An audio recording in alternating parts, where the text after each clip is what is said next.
Ladies and mostly gentlemen, today we're going to take a very early look at the level 58 paid boost, which is covered in the game in Burning Crusade Classic or in the pre-patch. Yeah, so this isn't like endorsing the boost or anything like that, simply just showing you guys what is potentially going to be coming when this boost does go live in the pre-patch. So yeah, so before we get into that, guys, just want to thank the sponsor of this video, and that is my Twitch channel, twitch.tv/MrGM. If you want to see me streaming the Burning Crusade Classic beta every single day, I'm over on twitch.tv/MrGM.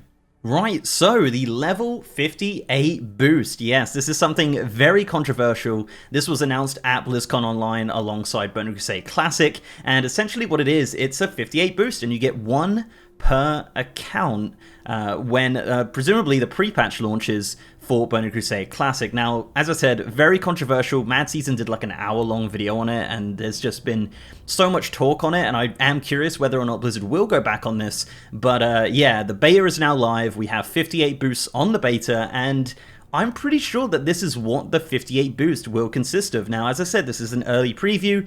Everything's subject to change, but this is kind of where we're at right now. So I guess just some general information about the boost is, as I mentioned, one per account. Now, we're not sure if this is Battle.net account or World of Warcraft account. Either way, it says one per account. You cannot use this on a Draenei or a Blood Elf. It will not be free. Yeah, that's a very important part. It will not be free. This will be a paid service one time, as I mentioned, but it's not free. It's not something that everybody gets for free. You literally have to pay for the 58 boost. As for when it comes out, it'll be the pre-patch. It'll be when Burning Crusade and Classic Era Realms kind of split off, and you have those two different things separate. So presumably, if it does come in the pre-patch, you can do the boost, and then you could probably do the two levels and do some gearing up or kind of learning your class and things like that. But yeah, we'll certainly see what happens with the boost. But more importantly, what do you actually get with this boost? Why are you paying, X amount of money for a level 58 boost? Well, first and foremost, obviously, you're level 58. It's going to save you a lot of time leveling.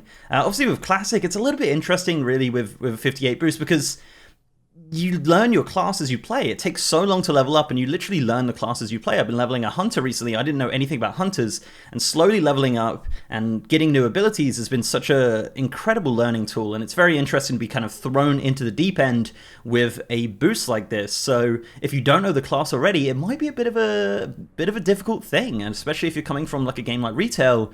Yeah, it's going to be interesting. But yeah, as I said, what do you actually get? Now, on the beta, currently you do start at the Dark Portal. Now, this does set your Hearthstone at the Dark Portal as well. Unsure if this is actually final. It makes sense, personally, because obviously the whole point of it is that you log into the 58 and then you jump straight through the Dark Portal at 58 and start your questing in Thrallmar or Honor Hold. Potentially, you will be starting at the Dark Portal. Other random things you don't get with the boost is actually the map is not explored. Yeah, the whole of the map is not explored at all. So you have to go through and you have to explore all this. Obviously, that is subject to change. They can just make it so it's explored. But as of right now, the map is not explored. However, you do get all the flight paths. Yeah, you do actually get the flight paths with a boost. So every flight path is unlocked in the old world. Outland, obviously not unlocked, as you'd imagine. So yeah, you do get all of the flight paths, you just don't have the map unlocked. One interesting thing, actually, is that none of the quests are done. Yeah, so the entire world has no quests completed. So if you really want to go back and do some of those quests for gold or whatever, you can do that because none of them have been completed at all. So yeah, if you want to go get a nifty stopwatch from Badlands, for example, you can go do that on these 58 boosts because none of the quests have been complete. So yeah, that's something to add on top of the boost there. Pretty interesting thing, actually.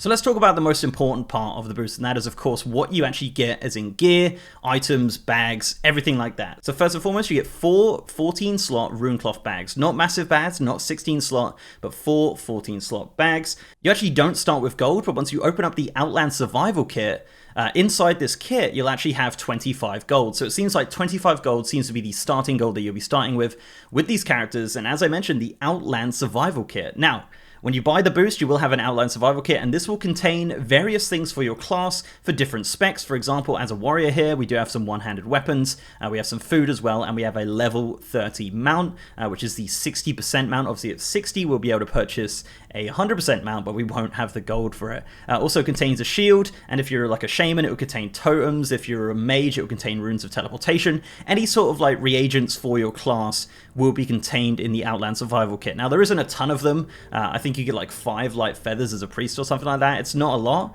but it's a good start, and it's a nice little addition there. And yeah, as I said, 25 gold, class items, and your 60% mount of your race as well. So for example, as a orc, you're going to get the dire wolf mount, as you can see right here. So also for your items, you get the communal set. Now this is actually, funnily enough, exactly the same name as the priest set for a trial character in retail. So the priest set in retail is called the communal set for the boost. So pretty much a dead giveaway there that this is going to be the set for the boost.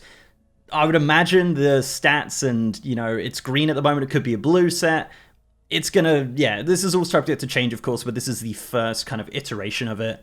These are actually brand new items that they have added in Burning Crusade Classic. These are not items from dungeons. These are not items that have ever existed before. These are all brand new items. The stats are not amazing. Like, they're not, you know, not incredible. It's not raid gear. It's not max gear by any stretch or anything. They're kind of basic kind of questing or dungeon items for the most part. A lot of them aren't incredible, so yeah, you're not going to be able to do a ton of stuff straight away, but you will be able to kill stuff, and once you get into Outland, you're going to be replacing this stuff super quick, so I wouldn't worry too much about it. As for appearances, these are not new appearances. Here's the appearances right here for cloth, leather, mail, and plate. Not new appearances, as I mentioned. They're just like kind of white sets. They look okay. They're not like tier sets or anything like that. I think they're just kind of offsets from classic WoW that they've just kind of made to look okay, and at least it's not like a bunch of random items thrown together. It is kind of a, you know, there's a bit of continuity there between the appearance of the sets, but appearances don't really matter too much in Classic Burning Crusade because there is no transmog, of course.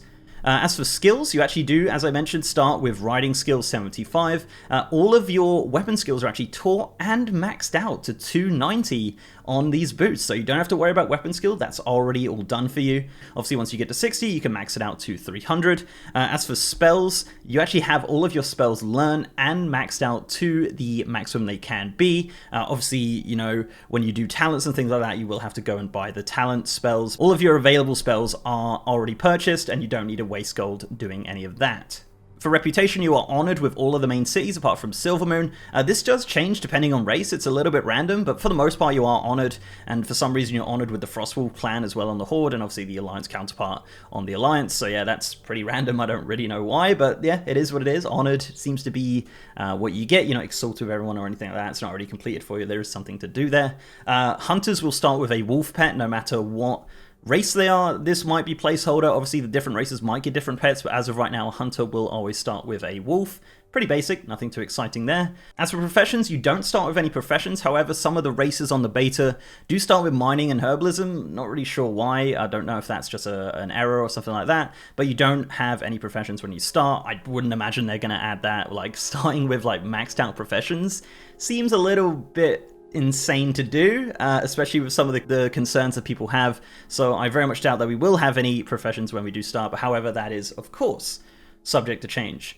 So that's basically it at face value. As for the strength of your character, you will be able to jump into Outland, you will be able to do the quests. It might be a little bit difficult, but as I mentioned, you can use that pre-patch to gear up your character, to level up your character to 60, get him a little bit better than he already is. But if you are jumping in at the launch of Burning Crusade Classic, you will be able to go into Outland, you will be able to do this quest, and as I mentioned, you're going to replace that gear so quickly. It's not even going to be a problem, and that Outland gear is extremely strong. The kind of power curve that they give you as you go into Outland is incredible. I remember it back in the day. It's just crazy. Replacing all of my really hard worked vanilla items super quick with greens was kind of a little bit sad, but yeah, as I said, you do replace them very quickly and you will become very strong. So no need to worry about that. So that's kind of it. That is the boost. That's the boost that you're going to be paying for. As I said, everything's subject to change. Super early look. Beta's literally, this is the first build of beta. I would imagine this is probably going to change in the next build, but I just wanted to kind of get a video out there to show you kind of the basic overview of what you're going to be getting when you buy this boost, because I know a lot of people are going to be buying this boost. So yeah. Let me know, guys. Let me know what you think, guys. Let me know if there's anything that you think is a little bit unfair or anything that should be included in the boost. I'd love to hear your thoughts on that. So before I go, guys, I'd like to give a massive shout out to my amazing patrons, YouTube channel members, and Twitch subs. You guys are awesome. If you'd like to support the channel in any of those ways, links are down below. So leave a like on this video, guys, if you liked it, and subscribe if you haven't. I've also got a partner Discord channel with over 3,000 members. And as I said, I am now streaming on twitch.tv/MrGM. If you want to see me streaming Burning Crusade Classic Beta every single day, we're having a wild time over there. Testing the starting zones, testing Outland, doing everything that we possibly can to make Burning Crusade Classic the best it can be. So yeah, guys, With that being said, I'll see you next time.